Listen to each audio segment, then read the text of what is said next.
Hey, how you doing? My name is Krishan, and today we are going to be reacting to Colorado's Smartest Killer. Now, okay, I didn't memorize the title because like one of my homies trying to wanted me to watch this.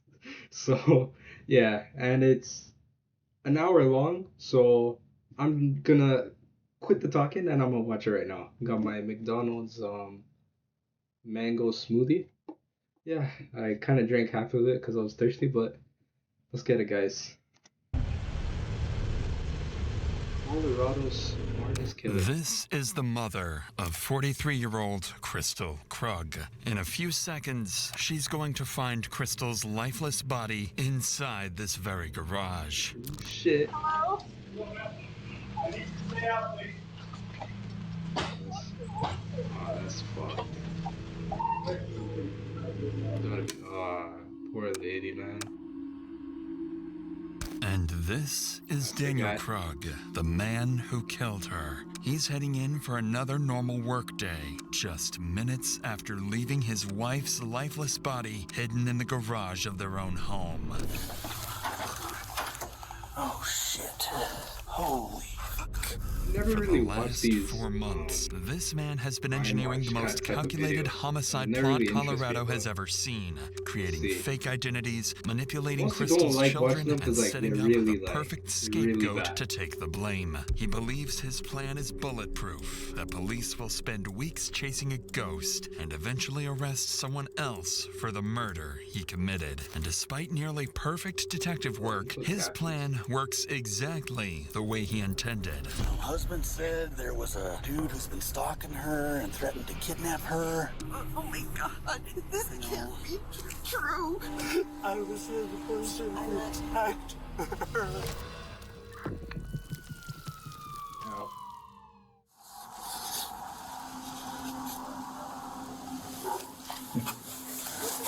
Christelle, how's Henry? Yeah, nice to Very meet good to you. meet you. I talked to Detective Mike, kind of have an Yes. idea what's going on. The detective. This is Crystal Krug, months before her murder. She lives here with her Oh, this is- husband, okay, Daniel no, I'm Krug, not talking about and the their guy 3 on- children. Both Crystal and her husband are well educated and seem to have built a comfortable life together with their kids.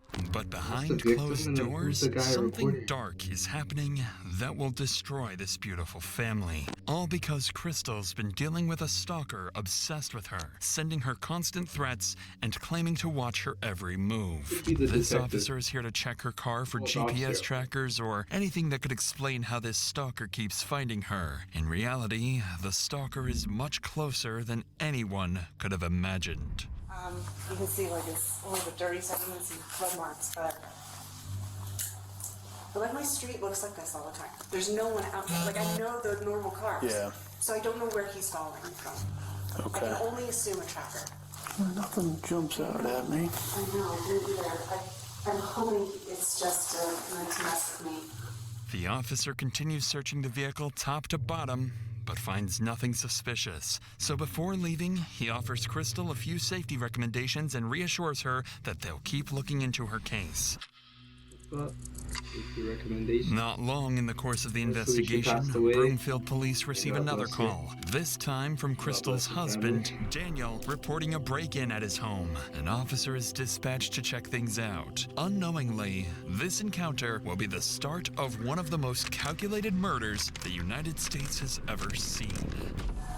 Hey, how's it going? Yeah, definitely. I'm Officer Chauncey. I'm Dan. Nice to meet you. Johnson, nice to meet you.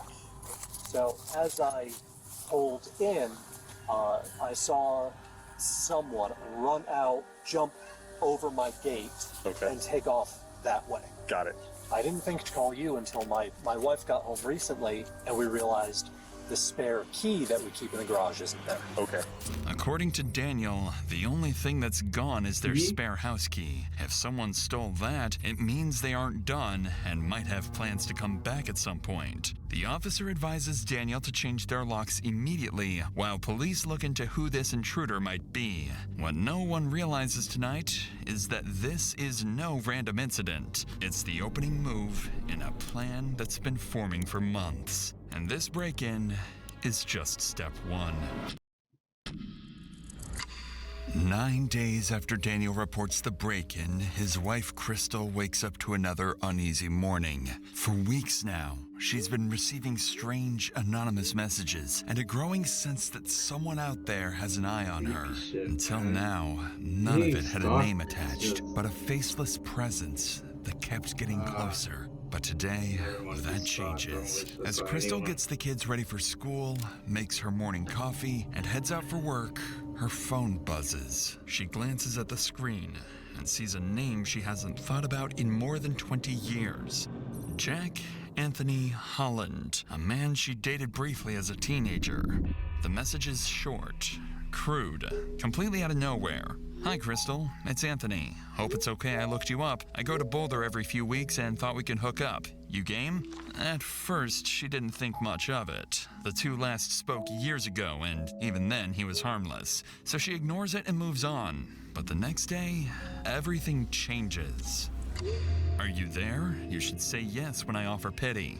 Whatever. I saw your pics. You got fat. You should yourself. Saw you at the dentist today. Your license plate expired. Gotta fix that. Suddenly, Crystal's feet. Okay, I'm gonna pause it. For all the people that have been hurt by a girl, do not do that shit. You know what I mean? Like, don't.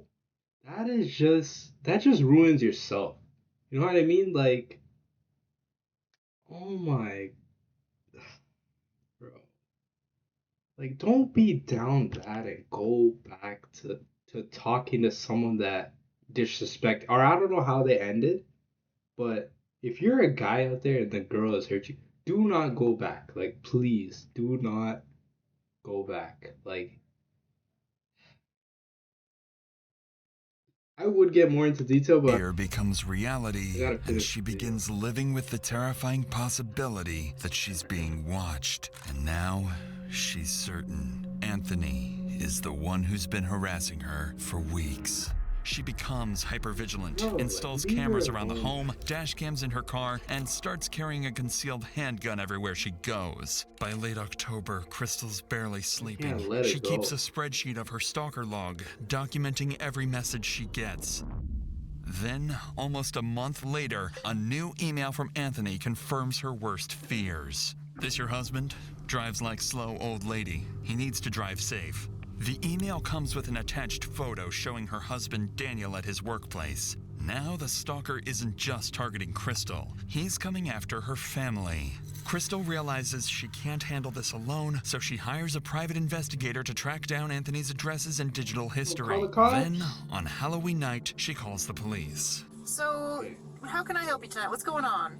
Yeah, so I have an ex from a very long time ago who has occasionally found me on social media, and it's never been an issue until this month. So this month, I have received numerous text messages, and then today I got an email that is very threatening, and it escalated to the point that he took a recent picture of my husband at his work location. So the stalking is getting a little too aggressive at this point in time. Okay. So my last contact with this individual was 5 years ago, where I told him I was happily married. I had no interest in what he kept contacting me. He kind of blew things up and then blocked me. I blocked him, haven't heard from him since.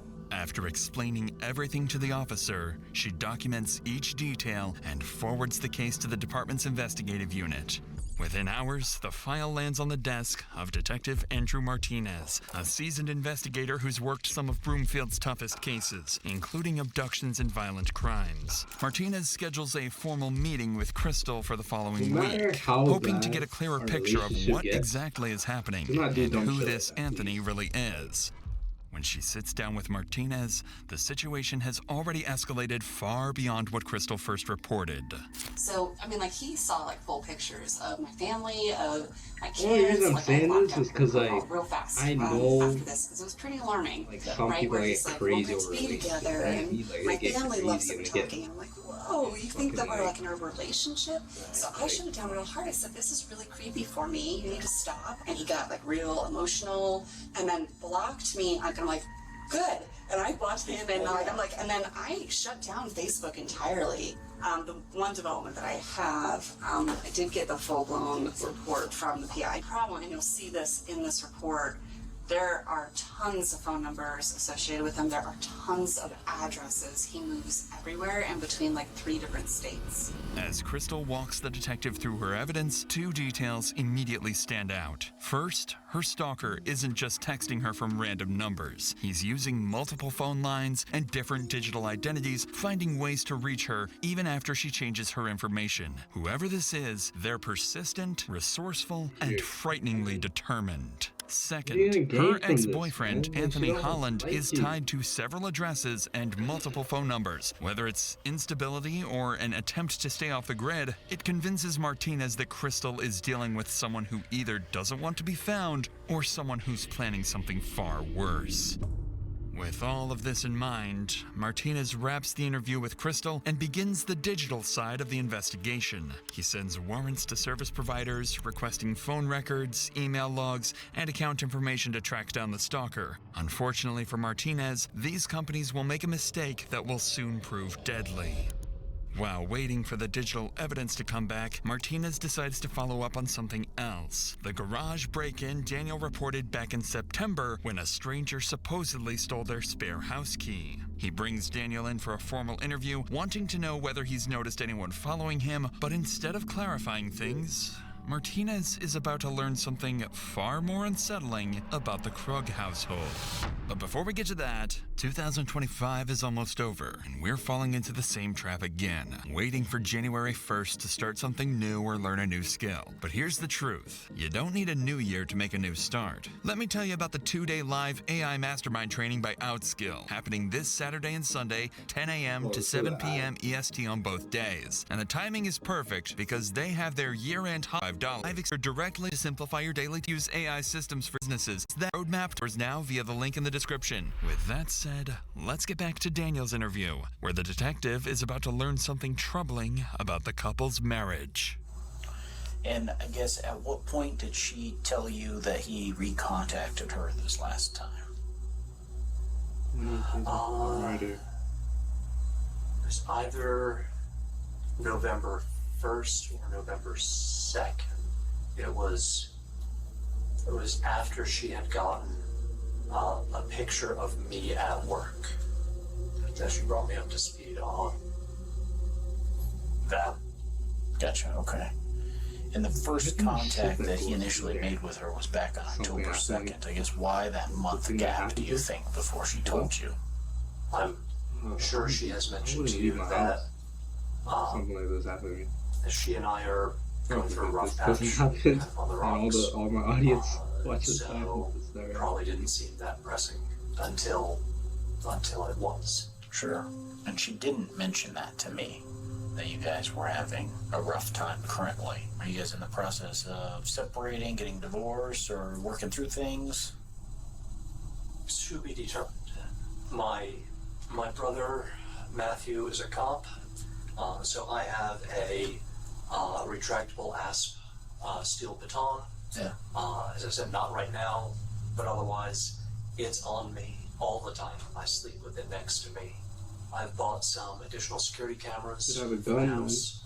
So what am I doing? I'm I think a panicking, baton and I'm doing a be the shit job best weapon. protecting my wife. So I'm not doing good. Yeah, I can see that. This is where the mental So, health starts. with that being, I know that Christine, Integrate. we put her car on a lift on Tuesday afternoon So to sorry see if for there's the any sort of man. GPS tracking or anything like that. She told me. We couldn't find anything on the car. If Anthony is watching you guys, it's going to be in person from a distance or nearby or however. So that poses an interesting issue in of itself. From Daniel's reactions, it's clear the stalking is taking a toll on him, too. His wife is terrified, his family feels haunted, and he's struggling to understand how any of this is happening.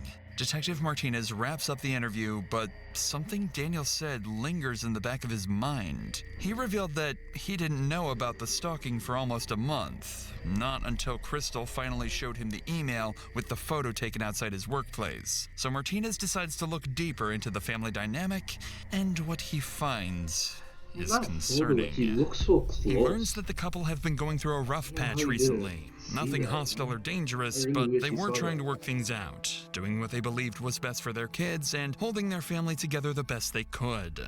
With how much the stalker seems to know about their lives, Martinez briefly wonders if someone inside the home might be manipulating the situation, and for a moment, he even considers the possibility that Daniel might be messing with his wife as some twisted way of trying to fix their marriage. But that idea is quickly dismissed. There is no evidence backing any of it, and all signs still point to Anthony. Not to mention, Crystal herself is fully convinced her ex is behind the stalking campaign. Throughout November, the harassment continues to escalate with more messages and threats. Crystal continues documenting everything and constantly monitors her cameras. By early December, she finally receives a message that gives her the smallest breath of air.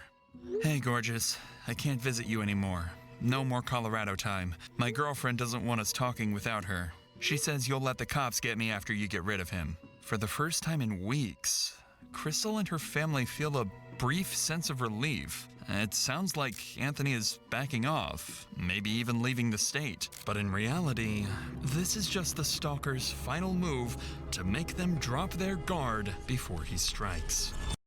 A safer Ontario means playgrounds with no drug injection sites nearby. It means fewer cars being stolen. The day starts like every other day. Daniel leaves for work, while Crystal heads out to drop the kids off at school. During those minutes, someone approaches the front door, tapes over the Ring doorbell camera, and slips inside the house. Minutes later, Crystal drives back home, pulls into the garage, and steps out of the car. She has no idea someone is waiting for her inside, and the moment she closes the car door, he attacks. The stalker strikes Crystal in the head, stabs her, and leaves her bleeding on the floor. After months of plotting, this is the moment he'd been waiting for. Later that morning, Daniel tries calling Crystal from his office, but she doesn't answer or respond to texts. Hours pass, and there's still no sign of her, so Daniel finally decides to call police. Springfield Dispatchers meeting. Hi there. My name is Dan Krug. I don't think this is an emergency, but this feels really weird. Okay. My wife isn't responding to text messages or phone calls. Okay. We've had threats against us. We have both been targeted by a stalker. Okay. Threats have been made against my life. Okay. And threatening to like kidnap her, which is why I'm nervous that she's not answering me. Within minutes of Daniel's call, an officer is dispatched to the Krug residence to check on Crystal. At the same time, Daniel also calls Crystal's mother, asking her to go check on her daughter, sending her straight into the worst moment of her life. While she makes her way there, the officer reaches the house first. Hello. Oh, I'm their neighbor, and they called me. Like, can you go see if she'll answer the Oh, yeah, he sent us as well, so. Yeah, I'm like, I wish. Just next door? Okay. All right, well, you got this. All righty, man. Appreciate it.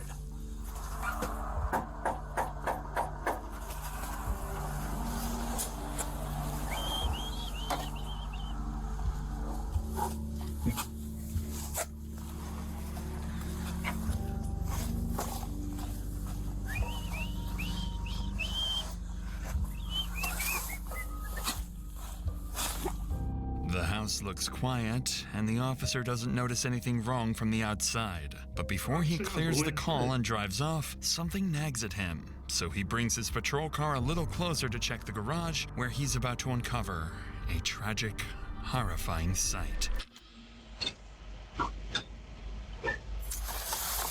This is scary shit, man. Oh.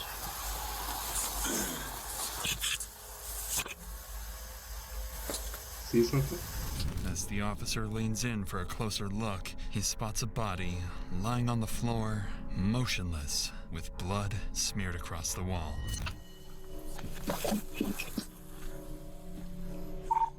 151 send medical and 110. I need a 4 entry. I got a female down in the garage.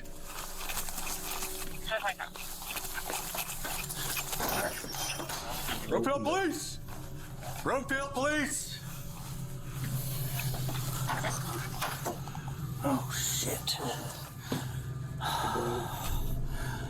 Holy shit.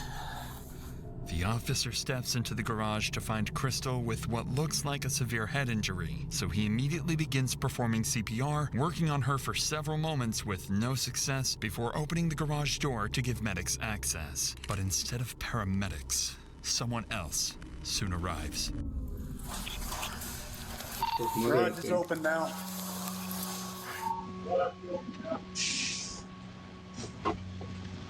Hello? Hello, ma'am. I need you to stay out, please. Okay.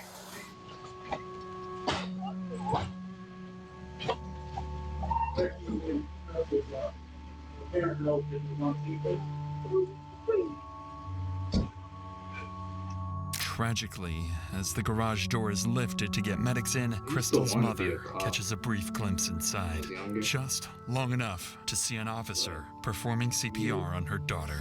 Before she can process what she's seeing, another officer quickly arrives to shield her from this nightmare.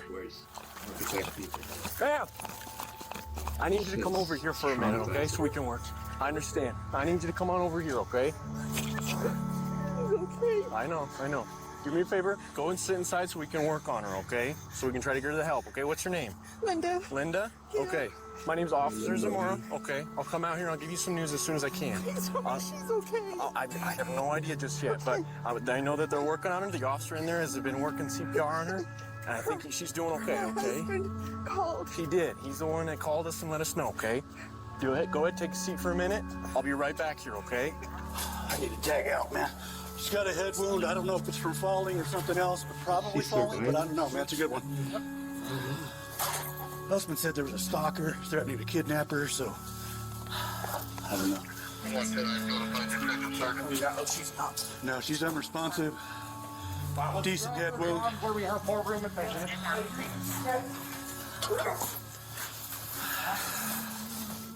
While medics continue working on Crystal inside the garage, an officer stands outside reassuring a distressed woman who's just arrived, unaware that this is Crystal's mother. She's shaken and terrified by the horrors she witnessed inside the garage. Linda would later learn that none of this was random, and finding her daughter like this was always part of a twisted plan. Back inside the garage, medics keep working, still trying to revive Crystal, not yet aware of the fatal wound hidden beneath her clothing. Guys, you see anything other than a fall type of wound? What's up? Gash on the chest. Oh, shit. Oh, shit. Yeah, that's a stab wound there. That's ready. Damn it. Yeah, I'm gonna get it. The dispatch could tell us. The husband called in to check on her. I don't know right now, but dispatch should have it. So we have a visible stab wound, you guys? Yes. Right above her heart. Okay, then let's. We are asystolic. Yes, systolic. Yep. Jermaine, are you good with this, or are you? How recent is this trauma? Because if this Husband said he couldn't reach her for transport, we don't know if it's within 10 minutes, man. Okay, then, yeah. Husband has not been able to reach her by any means for a few hours. Stab wound to the chest. Let Henry know that.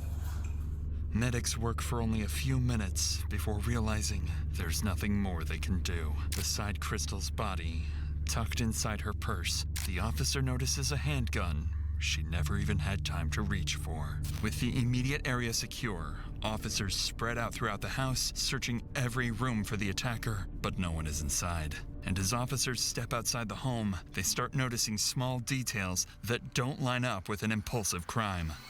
Yeah, I don't know the backstory. Husband said there was a dude who's been stalking her and threatened to kidnap her. And Martinez was involved, and Martinez just said, hey, this is a big old... I don't know, dude. I don't know the history on that part. Martinez does, though, and he said he's coming in. So, other than that, we're just kind of securing the scene and waiting for detectives, you know? See what they need. I kicked that, yeah. That's interesting. Yeah. That is very interesting. Almost like dude might have stuck around from this way and The tape on the wonder if camera. maybe the door was unlocked. That's how he got in. And then You know what, dude? deadbolt it when You know what? I don't know. I kicked it and it went pretty easy. So I'm gonna say no deadbolt. it wasn't deadbolted. It was just handle was locked. I saw her, came around, booted it. Officers quickly confirmed the door was unlocked, and a strip of blue tape had been placed over the Ring doorbell camera. Whoever did this clearly planned it and came prepared. As police continue searching the scene, more family members begin arriving one by one, each of them unknowingly walking into the worst moment of their lives, while officers prepare to deliver the news no family ever wants to hear. They revive her. I don't know anything just yet, ma'am. I don't know anything just yet. Are you So good though. She's her mom. I'm the mom. Family friend. family friend? Family friend from down the street. The blue house there. We asked her to come knock on the door. Okay. Is her husband almost here? Is he? Is she gone? We want to give you guys all the information all together. Okay. We don't want to have to repeat the information over and over for you guys to continue anything, so. He said he was on. What did he do to her? No, they won't say. They won't say. I'm trying to figure it out. Oh my gosh.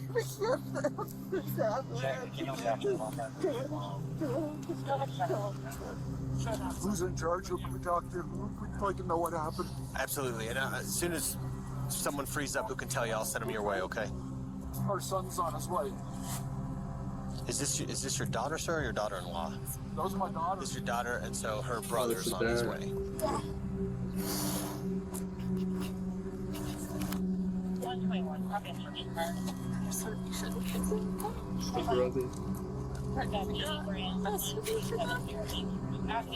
With Crystal's father and brother now at the scene, the weight of what's happened settles over the family, and it grows heavier by the minute. The only person missing is Crystal's husband, Daniel, the man who feared he wouldn't be able to protect her for weeks. Now he's on his way to find out those fears have come true.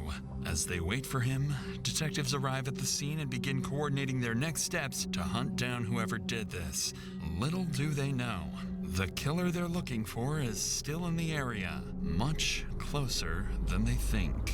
So I pulled my car around to the garage just to see if her car was in the garage. And I immediately saw her at the base of the stairs, a blood smear on the wall. And I came around and booted the front door. It turns out it wasn't locked.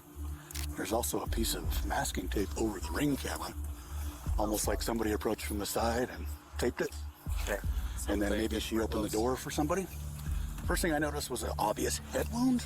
They noticed after tearing the shirt and everything off. Stab The dude right with the there. beard and his balls. So, Looks like Jolly Rancher guidance guys. counselor. Yeah, get another ad. that's what we got. Husband should be here any minute. Okay, so I need another detective up here to start working with canvassing. I need you to stay here, and Martinez is coming here, so he'll be good. With that, I want you and Martinez to work on this. I'm going to give... and then Martinez was working on this document before. Yeah. Here's the thing. What we got to be careful of. We have to be careful. We don't know. Anybody that's here is still suspect, so we need to be sure that we stay focused on that. As investigators discuss plans to interview Crystal's family and her husband Daniel, he arrives on scene, cutting the conversation short. And right away, he makes it clear to everyone that he's nothing more than a devastated victim, overwhelmed by what's happened to his wife. Okay, I need you to stay back, sir. I understand. I need you to stay back here. Family's over here. Family's over here.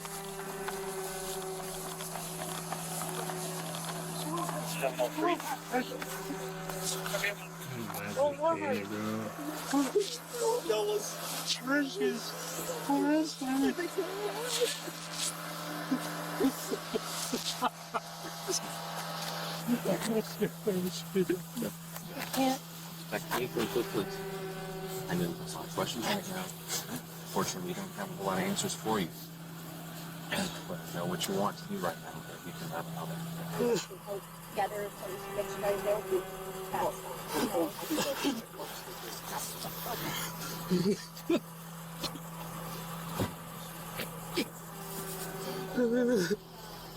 These conflict. Or could you have someone there to lead me over there? At this time, officers have no reason to suspect Daniel of anything, so they treat him with care as he goes through this traumatic moment. But beneath that devastation lies a cold, heartless man, because Daniel knows exactly what happened inside that garage, and Daniel is the killer himself. Every tear and shaking breath is part of his act, one he will continue selling to police and Crystal's family standing just a few feet away.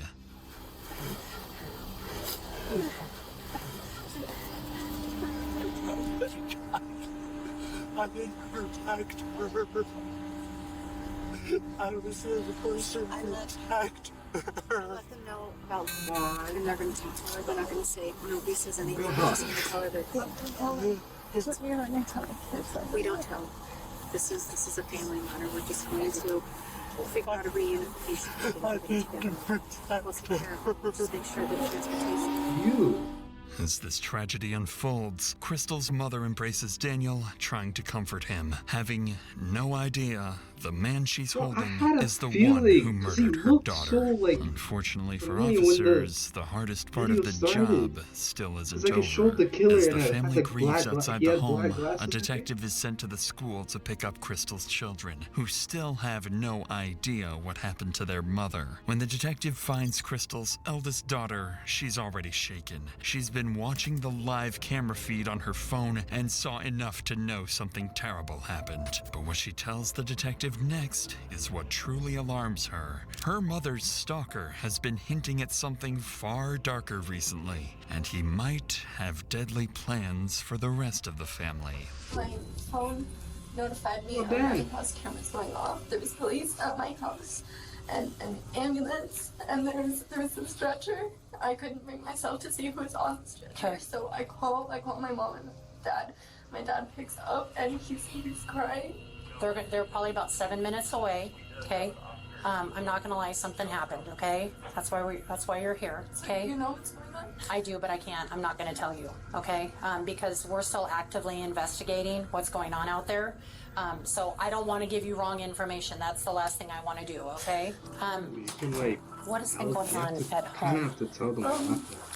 So this I know it's bad, but, like, my mom, you gotta know, you know? taking photos of my dad, saying that he's going to kill him. Who do we know who this person is? One of her ex. I don't know his name. Like an ex-boyfriend or? Yeah. Okay. And they broke up a while ago. They ended it as friends. So this has all come to a really big shock to her. And then so he's been contacting her from different numbers, sending pictures of my dad, saying he's gonna kill. I don't understand the them. pictures He hasn't mentioned anything about me and my siblings yet, which is good. But he's like, he posted something to a website, trying to recruit guys to like help him with whatever plan he's doing. And then he's like, how did you guys learn about that? He's been contacting my mom through all of this. So my mom has contacted the police, and she has like a whole bunch of people on the case. But the thing is, he's making it sound like she's supposed to lead life. And she's not. And so, helping him like try to kill your dad? Yeah. And so like we're afraid that the police are gonna turn on us. Okay. And so she's been trying to protect herself. What Crystal's daughter reveals isn't just alarming, it's sickening. Because this so-called stalker isn't just threatening the family, he's twisting the narrative inside their home. He's making it look like Crystal was secretly working with him to kill Daniel, manipulating the kids into believing their own mother is dangerous while positioning Daniel as the helpless target who needs protection. To the kids, their mother starts to look untrustworthy. To detectives, Daniel starts to look like a victim, and to the stalker, everything is going exactly according to plan. It's a disturbing, genius level of premeditation, carried out by a man willing to use anyone, even his own children. The detective logs this information and coordinates with Crystal's sister-in-law, Kate, to get the children safely out of the school. Back at the crime scene, detectives continue their work. They canvass the neighborhood, speak with neighbors, and begin collecting every CCTV clip they can find to reconstruct the killer's movements. By this point, there's enough evidence tying Crystal's ex-boyfriend Anthony to months of harassment, allowing police to obtain a nationwide arrest warrant for stalking. Departments across the country are notified to be on the lookout for him. Additionally, with a homicide on their hands and a killer on the loose, investigators can escalate the case and issue exigent circumstance warrants to service providers to finally speed up the digital data they've been waiting on. If Martinez received those files weeks earlier, things might have been very different. In the meantime, Daniel, along with the rest of the family, is taken to the police station for formal interviews. At this stage, it's standard procedure, and investigators are simply looking to collect statements. But about 2 hours later, when detectives finally sit down with Daniel, his routine interview will begin to take a very different turn. So, your home security system, you access that through your personal phone? Google Nest. That's Google Nest. Okay. So he's kind of active. Okay. Just push a home. I feel like it's because I already. So I have your permission to operate this phone and get what we need? Yeah. Okay. Yeah. So how many different cameras do you have? 4. Doorbell. Side of the house, driveway, back door. How long have you had it? Doorbell, a couple years. The others, all since September. We had an intruder. I called the police. He came when we had a garage intruder. A month after Daniel reported the garage intruder back in September is when the stalking first began. And by then, the couple had already installed multiple cameras around the house, plus their Ring doorbell. But even with all that security, and after police confirmed they had no GPS trackers on their cars, the stalker still found a way to follow them, sending Crystal a photo of Daniel walking into work and texting her about seeing her at the dentist. So as the detective scrolls through the surveillance footage to understand the timeline, he notices something strange that catches Daniel off guard. So when do your cameras go off? Do you ever have them set to turn off? 24/7. Okay. They don't turn off. If you lose internet or in the app, you can turn them off. And who has the ability to turn off the cameras? Who has the ability to go in the app and turn these off? Christine, me, and God,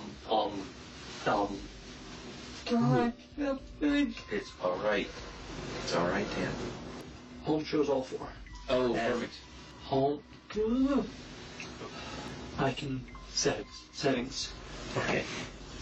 Oh, just us. Just us. Okay. The detective's question here isn't by chance. It's prompted by something peculiar he noticed on the surveillance app. All of the home's cameras shut off at 8:15 a.m. and they stay off until 10:15 a.m. Only the camera pointed outside the garage remains active during that entire 2-hour window. This instantly narrows the murder time frame to those 2 hours. Just then, Martinez finally arrives at the interview room. He's the lead detective who's been handling Crystal's stalking case for months, and now that case has become something far worse. He sits down with her devastated husband, feeling the weight of the loss they both couldn't prevent. They didn't save Crystal, they couldn't protect her, and now they're here, mourning her loss, trying to piece together what happened. I had to protect her. It's not your fault. I was supposed to protect her. It's not your fault. I'm sorry I didn't answer. I actually wasn't in today. As Daniel breaks down, something catches Martinez's attention. Daniel is crying, But there are no tears. The detective finds it strange and more than a little concerning. Wanting to probe deeper, Martinez asks for a moment alone with Daniel to see what's really going on beneath the surface. And the moment he starts asking questions, things get heated. I hope the detective is not in it. I know you said that you don't think that there was somebody else. She said. Okay. Why do you keep asking? I'm just trying to put everything together to kind of get a bigger picture, because you said that she's been acting kind of weird lately and, you know, being very secretive and withholding of information for you. So I'm just trying to understand, I guess, so we can backtrack what she's been doing this past month. Martinez's question here is telling of what he's thinking. He's not ruling out Daniel as a possible suspect. After all, the couple were going through a separation period, and this is meant to probe whether jealousy or something else could have played a role in Crystal's death. Sensing the tension in Daniel's response, the detective decides not to press any further. But as they step out for a quick break, Daniel says something that makes it obvious he struck a nerve. I've seen enough movies. It's always the husband. I get it. After detectives collect the initial information from Daniel, his children finally arrive at the police department. They still don't know what happened to their mother, only that something is very, very wrong. Daniel is notified of their arrival and given a choice. Should he be the one to tell them, or leave it to officers and Crystal's family? Instead of letting someone else deliver the news, Daniel insists on telling them himself. A decision that appears compassionate on the surface, but underneath, it's a way for him to control the narrative and shape how his children see him, even in a moment of tragedy. Following this, investigators sit down with Crystal's family to begin their interviews, and this is where things start to take a concerning turn. Up until now, the case seems straightforward. Crystal has a stalker, her ex-boyfriend Anthony. That stalker killed her. Find Anthony, and you find Crystal's killer. But once detectives start speaking to Crystal's parents, brother, and sister-in-law, things become far more complicated. And what they learn next will force them to reconsider everything they think they know about Crystal, her marriage, and even her stalker. So your understanding, I guess, of there is the ex-husband who's been kind of... It's not my husband, it's an ex-boyfriend. Ex-boyfriend. From when she was 18 years old. Okay, gotcha. Can you think of any, I guess, recent, has he reached out to you? Have you seen any... No, he's never contacted me. Okay. Yesterday she told me that you had messaged her again 2 days ago or so. Let her know that he was ready to come back, and so she can go ahead and off her husband now. Make it look a little like she was in on this whole deal with killing her husband, I guess. Do you think there's anything doesn't feel right, doesn't seem right, something that, I don't know, you just feel like might be important to our investigation? I don't know, like, I know that Christine was, like, very concerned and worried about this guy, and I just always felt like it was, like, there was something weird about it, like, but I can't put my finger on it. It just, I feel like she had said that it was, like, this Anthony guy, that it seemed very different than past behavior in him, like that he was never sexual in the past, and that these were, like, very, like, hypersexual things. And so I think even at one point she was like they figured it out, questioning whether it was actually him. I don't know if you necessarily know anything more about that, but there's also just kind of, you guys are kind of close. That the Did you see detective has some sort of insight on that at all? Insight on their marriage? Or just, was there issues going on? Were they having problems? Was there, you know, kind of anything he said? I've seen She had shared with me that they had separated. Okay. But were still living together a year ago.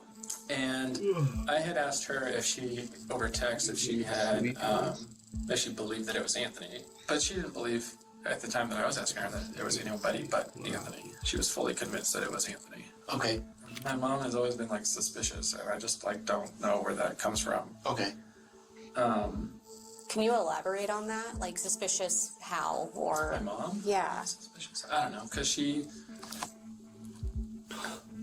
like the difficulty finding Anthony. Like, why is it so hard to find Anthony? Why can't there, cell phone records or IP stuff? So my mom had that frustration, and so I think her mind starts to wander towards like conspiracy type things, right? Of like, oh, maybe it's the husband, or maybe it's Dan, and I don't know. I don't see it there just because I don't know. Dan just seems so incapable of doing something like that to me. Why do you say that? I don't know. I talked to him, and him and I just hung out and talked for like 2 hours. And he was like very concerned about like getting his family together and talking about being vigilant but not paranoid. Even though Crystal's brother Lars sounds skeptical of his mother's suspicions, she isn't exactly wrong, as on the surface, it makes no sense that Anthony couldn't be tracked down for months. Lars would also go on to explain that Crystal and Daniel saw their marriage very differently. Crystal wanted out, Daniel didn't, and the family seemed to view their Crystal's brother Lars sounds skeptical of his mother's suspicions. She isn't exactly wrong, as on the surface, it makes no sense that Anthony couldn't be tracked down for months. Lars would also go on to explain that Crystal and Daniel saw their marriage very differently. Crystal wanted out, Daniel didn't, and the family seemed to view their relationship as dysfunctional but not violent. But listening to these statements, one thing becomes very clear. Every family member felt that something about the stalker was off. There was a shared intuition they couldn't quite articulate. And when detectives sit down with Crystal's mother, she makes that suspicion very clear. I know you said, and I kind of learned on seeing that she was married, had 3 children. Her life was hell when she was lonesome last year. Her husband and her were not on good terms. He was in complete denial. She'd tell me how he was. Did she ever give you insight on what kind of led her to feel like her marriage was over, or? Dad is explosive, but I've never seen him, hurt her. He would hurt the kids, but, some people think the corporal punishment is okay with kids. But he would hurt the kids. She was worried about that. I don't want to say it's a dad. But she told me he was in denial, but she told him his marriage was over, but she would stay until graduated. I have this, a gut I can't shake with him. What's that feeling telling you? I can't shake this question. Is he the one that's been doing this with Anthony? Needless to say, hinting that Daniel might somehow be involved with the stalker is an alarming accusation, and it makes things even more complicated for the detectives. At this point, the family itself is split. Crystal's brother Lars completely dismisses the idea that Daniel could be involved, calling it nothing more than a conspiracy. But others felt that there was something off about Anthony and the entire stalking agenda. With all statements collected, detectives wrap the family interviews and regroup to make sense of everything they've gathered. By combining everything they've learned, detectives land on a clearer picture of where the investigation now stands. The family interviews raised enough concern, and there was enough tension in the marriage that detectives decide they can't rule out Daniel yet, and he officially becomes a potential suspect. But even with Daniel now on the radar, Anthony remains as the obvious prime suspect in Crystal's homicide. His threats and weeks-long stalking campaign still place him at the center of the investigation. With that in mind, detectives know their next move. It's time to find Anthony. At around 3 p.m. that afternoon, police finally get their first real break in months. After digging through everything they have on Anthony Holland, investigators land on a possible address in Utah. Because they can't reach him themselves, Broomfield detectives coordinate with Utah County Sheriff's Office, sharing his name, photo, and the address where he's believed to be staying. Up until now, Anthony has only existed as a name in emails and threats, a distant figure who no one has actually seen. So when officers finally get a hit on his location, it becomes the first real chance to confront the man they've been hunting for months. I'm going to ask you a couple of names to see if you recognize any names. Okay. Have you ever heard of the name Crystal Krug? She may have been Grimsrod when you knew her. Yeah. And do you know a Daniel Krug? No. No? How do you know Crystal? She was an ex-girlfriend. She's an ex-girlfriend? How long the ex? Like, how long ago? 1999. Oh, so like a long while ago. She was my very first girlfriend ever. Oh, okay. Yeah. When's the last time you talked to Crystal? Has it been a minute? It's been a minute, yeah. Like since you moved from Durango? Yeah. Yeah.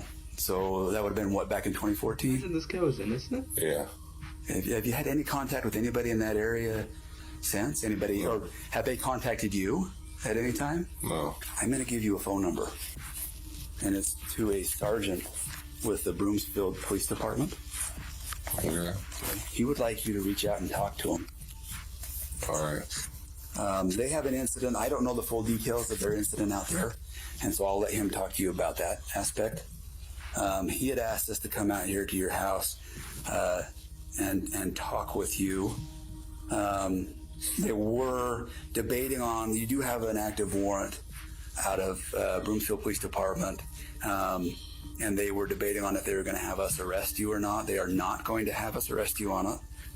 I'm going to advise you of the fact that you do have a warrant out of Colorado, and you can talk to this sergeant about the details of it, if that makes sense. As officers speak with Anthony, he appears intoxicated and confused. After being briefed on the situation, he gives his timeline, insisting he never left Utah and spent the morning with family nowhere near Colorado. Once they collect Anthony's statement, Utah officers leave to begin verifying every part of his story. In the meantime, detectives back in Colorado regroup to reassess the investigation. With Anthony still denying involvement, Detective Martinez turns back to the one angle he hasn't fully explored yet, Crystal's husband, Daniel. Since he never ruled out jealousy or affairs as a possible motive, he decides to dig deeper into Daniel's past. And that's when he stumbles onto something interesting and very unsettling. While searching old reports, Martinez finds a closed but unresolved stalking complaint from years earlier. The victim who filed it is a woman named Carrie, and as it turns out, she was Daniel's ex-girlfriend. The more Martinez reviews, the more disturbing the pattern becomes. The report claims she was stalked for weeks by an obsessed man who impersonated multiple people, manipulating her through fake identities. Detectives quickly locate Carrie and bring her in for an interview. When they sit down with her, they uncover a story so disturbingly similar to Crystal's, it opens up an entirely new theory. I think it was, like I said, a couple months I broke up with him a couple months into my freshman year. He, he was pretty emotional, I would say. I don't know if this was a college sort of desperation would maybe be a word I would use to describe after the breakup of, please don't do this, kind of, crying, that sort of thing, that I can recall. And then I started to get messages from his roommate, and that person's name is Tom, on AOL Instant Messenger. And I know Tom is real because they were roommates. If I called him, Tom would sometimes pick up the phone. They had a joint room and a joint phone. Tom, his role, I would say, was sort of to gain sympathy from me for Dan and continue to encourage me to communicate with Dan. There was perhaps some indication that he was, or was, because of the breakup, just really not doing well. So this, made me keep communication up with Dan. And Tom ended up being Dan, right? So all these people I'm going to tell you about end up being Dan Krug, not Tom. Yeah, even though Tom is a real person, he was not sending me these messages. Suffice it to say, what Carrie tells detectives sounds all too familiar. Everything she describes echoes the same pattern detectives have been seeing with Crystal, but the parallels don't stop there. Things I remember is a group of my friends from our dorm had met, I don't even know how, some cadets from the Air Force Academy. Sure. And so we all went to a movie, something super innocuous, and there was like a group of us. I must have told Dan about that, and I think it was 2 or 3 days later, I got a message from someone named Nick Clark. And Nick basically said, I'm a cadet at the Air Force Academy. I know you went out with these people, and I want you to know that he came back, or these people came back and said that you slept with him. So now there's this rumor going around the whole academy that you're an easy target kind of thing. And Nick, I think, served the purpose of sabotaging anyone I was meeting if they were associated with the Air Force Academy. Of course, the person that I met and went to the movies with was like, I want nothing to do with you, you weirdo. And so shortly, I don't know, a while after that, I started actually more seriously dating Air Force cadet named Mark Hansen. Then, of course, Nick Clark made a reappearance, and I was getting pretty consistent messages from him. And so he said, you know, we need to find out who's doing this. And he got me a meeting with the Office of Special Investigations at the Air Force Academy. I sat with them, and they kind of laid the emails out on the table, and they said, we've had like a forensic psychologist, sort of professional, look at all these emails, and it's Dan, is what they said. Carrie would go on to explain that despite their suspicions, there was never enough evidence tying Daniel back to the messages she received then. Everything had been sent from a public library, and because of that, her accusations remained just that, suspicions. But even without proof, the similarities between the two women's experiences are impossible to ignore. And for the first time, detectives begin considering a fourth possibility they never imagined. What if Daniel has been playing everyone? What if he's been impersonating Anthony? What if he's always been the architect behind the entire stalking campaign? Detective Martinez receives the intel from Carrie's interview, and with that, Daniel officially becomes an equal prime suspect alongside Anthony. At this point, the only thing that can give them a definitive answer is the digital evidence. So while they wait for that, Martinez receives something he can work with immediately: the full set of surveillance footage collected from the neighborhood and Daniel's workplace. Investigators sit down and begin reconstructing the full picture of what happened before Crystal was killed. Shortly before 8 a.m., Crystal arrives home after dropping off the kids. She pulls into the garage, closes the door, and everything looks normal. Minutes later, at 8:15 a.m., the entire security system goes offline. Every camera except the outside garage camera is taken down for the next 2 hours. At 8:25 a.m., that lone camera records something deeply concerning. Daniel leaves the house to go to work later than he normally does, and shortly after the time medical examiners believe Crystal was killed. From there, workplace footage shows Daniel moving through the building around 9 a.m., greeting coworkers and appearing completely normal, as if nothing had happened at home. And when investigators check footage from surrounding houses, they find no one approaching the property all morning. Everything about the timeline makes Daniel look more suspicious by the minute. With all these new developments, detectives bring Daniel back in for another interview. He walks in expecting routine procedural follow-ups, completely unaware of how much has changed since the last time he sat in this room. This is when Daniel's months-long, carefully crafted plan begins to crumble. This time, Detective Martinez walks in with a completely different energy than before. He's no longer feeling Daniel out. He's here with one clear objective: confront him with what's been uncovered and see if his version of events finally breaks. Alright.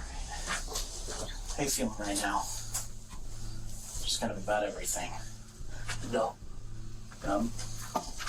Everything hurts. I feel like I have two different voices going through my head right now. I have my brother Matthew. Yeah, I've mentioned him. He's the sheriff's lieutenant. And I have his voice saying, talk to the police. And in typical cop fashion, you married a prosecutor. So I have Lynn's voice in my head going, get a fucking lawyer. I just want this to be done. I just don't want it. Right away, Daniel doesn't open the interview casually. He opens it with a calculated trick. By hinting at getting a lawyer, he's warning detectives, push too hard, and this interview is over. It's clever, but Martinez has a counterplan. Instead of confronting him, he'll pivot the conversation to his relationship with Crystal, making it feel like safer ground to get Daniel comfortable and talking. But if Daniel had any motive to take Crystal out of the picture, this is where it would surface. Well, I'm sure, especially you guys are trying to work together to be safe, keep your family safe, keep your... As dysfunctional as it is, you still both have the common goal of keeping it safe, right? I had her as a partner to protect the family, but it didn't feel like a partner who valued me. And I told her at that point, I didn't want to die for someone who didn't care about me anymore. That's really hard. I was hurting when I said that. And what I wanted was her to say she cared about me. She didn't. Although Daniel is being honest about what was going on in their marriage, to detectives, moments like this only add to their suspicions. Resentment, rejection, a failing marriage, these are all things that, in the wrong circumstances, can turn into a motive. And this is exactly where the interview takes a sharp turn. What Daniel doesn't know yet is that since his last interview, detectives received something they kept secret for this exact moment. One of the tech companies finally responded to their urgent warrants and provided some of the digital data they needed. And as it turns out, the emails the stalker had been sending, the messages that terrorized Crystal for weeks, were coming from somewhere much closer to home. One of the things that we really started looking into today in effort to find Anthony is the Gmail. So some of that information that we've been able to receive today is a little bit concerning, I guess. The Gmail account, the Kickman account that you guys initially received with the photo of you in it, and the phone number, those originated through their IP addresses at your office. Doesn't make any sense. Well, he took the photo of me at my office. But both of those accounts originated from IP addresses that list back to your office. There are Wi-Fi access throughout the facility for employees, and there's public Wi-Fi access throughout the entire facility. Right now, we're working with the director to get all of the IP information to see what devices were using that specific address during that time. Because I guess the biggest concern is just the timing of everything, that it just doesn't quite make sense to have somebody create an account, take a photo, and then immediately send it off, and then the account is no longer being used. None of this makes any sense. Daniel looks thrown off, unsure where Martinez is going with this. The emails tied to the stalker connect back to Daniel's workplace, a detail he clearly didn't expect detectives to know. He seems nervous, but still cooperative. So detectives decide it's time to push further, because they have something else they withheld from Daniel until now. During the investigation into Anthony's alibi, officers in Utah forwarded something small but important. A time-stamped shopping receipt placing Anthony in Utah that morning, miles away from Colorado at the time Crystal was killed. Martinez and his partner decide it's the perfect time to see how Daniel reacts when they push him directly and force him to confront the possibility that he might be the stalker. Also, let's add on top of that the fact that there's, as far as we know right now, there's no physical way that Kickman could have been involved in this based on I'm not where like he's talking at right now. I'm trying to So, listen. I'm trying to, like, you know, the mystery continues, and things are certainly pointing in one direction right now.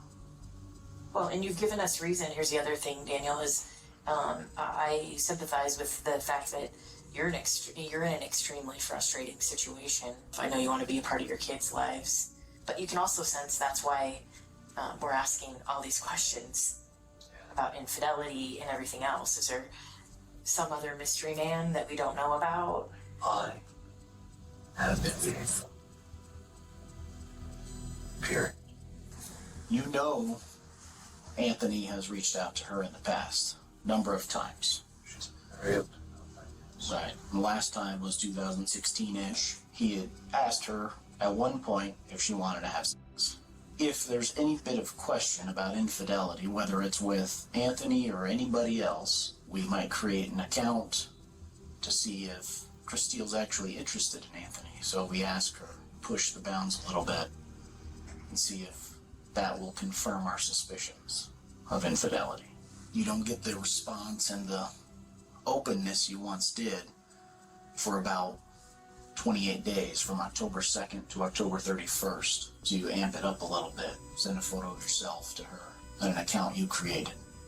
I get the narrative you're putting together, but it alleges that I would do this to my children. But I think ultimately what happened today would bring you the closest to your children that you've probably ever been, in your mind. I'm very close to my children. You're afraid to lose time with them if you get the divorce. Clearly, detectives managed to perfectly articulate Daniel's reality, one he may not have even fully admitted to himself. He is a man so terrified of losing his children, so desperate to stay in control of his family, that he would do anything if he felt it slipping away, even if it meant murder. The detective's brutal honesty leaves Daniel speechless. He doesn't argue or deny it. He just sits there in quiet resignation, wearing the look of someone who's realizing everyone can see straight through his lies. If you were watching these facts unfold in front of you in a movie, what would you say happened?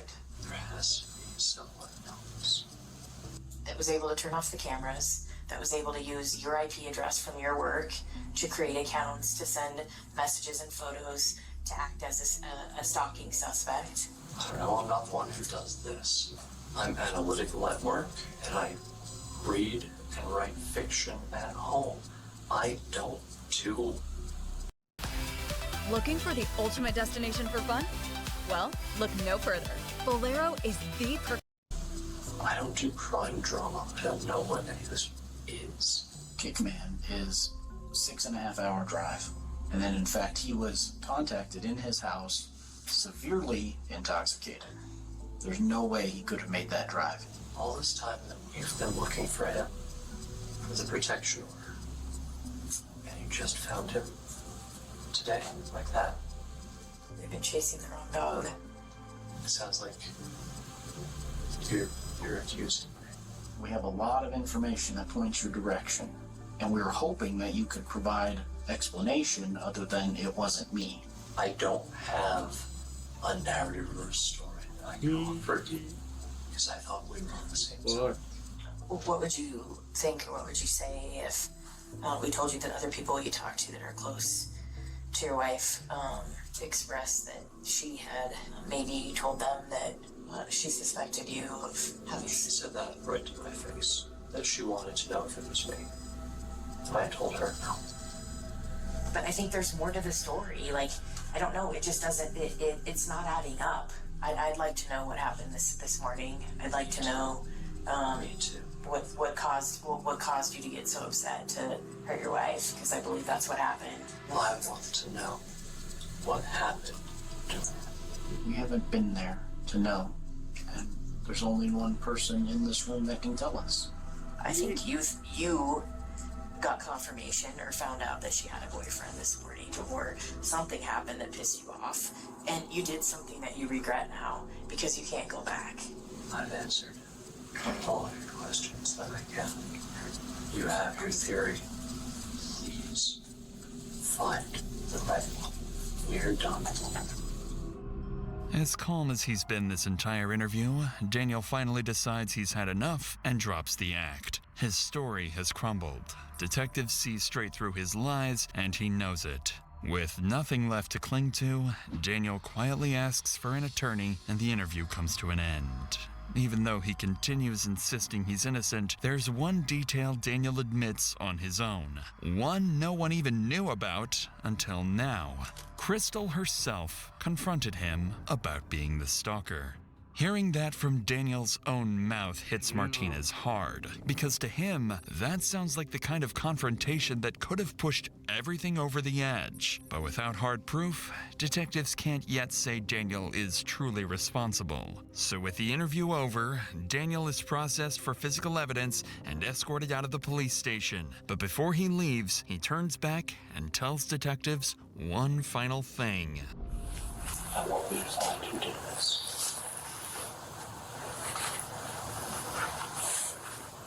Because I don't. You don't believe that? Fine. Just don't stop looking elsewhere. Focus on me. Okay? Find the fucker who did this. You're one of the fuckers that did this.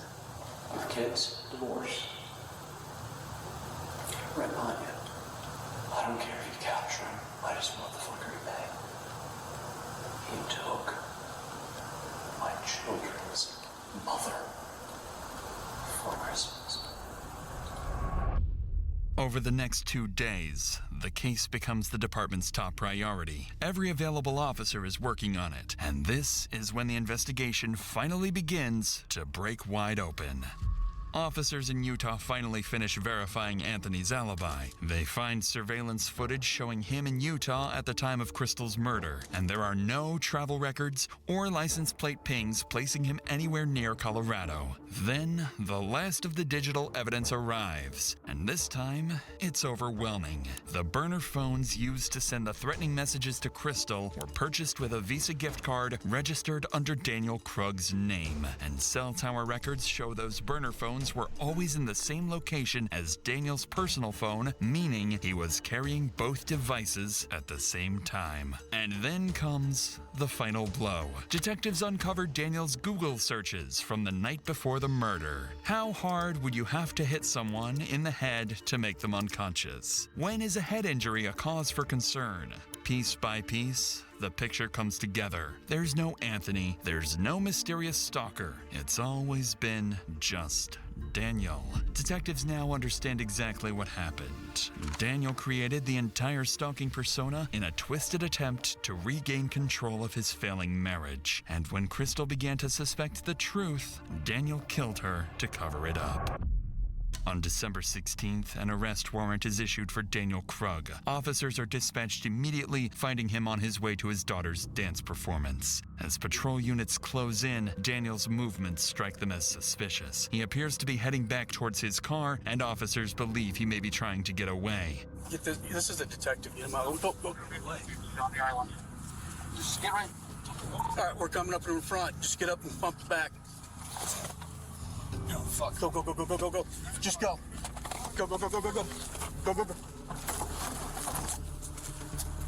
Show us your hands. Show us your hands. Hands on your face. Hands on your face. Hands on your face. The kids are not there. Under red. Daniel Krug is taken into custody without incident. In the weeks that follow, police finish their work. The digital forensic evidence, the surveillance timeline, the phone data, all of it leads back to the same person. Investigators become certain that Daniel Krug acted alone. He created a fake stalker, framed an ex-boyfriend, manipulated his wife, his children, and law enforcement. Okay.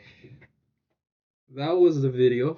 That was kind of crazy. It was good. Yeah, that shit was crazy. So the husband just didn't have a good relationship with the wife, and he just killed his wife. Like, and he made it seem like her ex. I don't know why I'm drinking. He made it seem like her ex was in on this, but he wasn't. Turns out he wasn't. He was just Googling shit, making fake stalker shit, stalker profiles, and the picture, like, that was a long video. So, yeah. If you guys want me to react to more stuff like this, like Crime Watch catches, stuff like that, body cam footage, stuff like that, like, please let me know in the comments. But yeah, it's been your boy K to the R to the I to the SH. It's Big Chris. Take care. Have a nice day.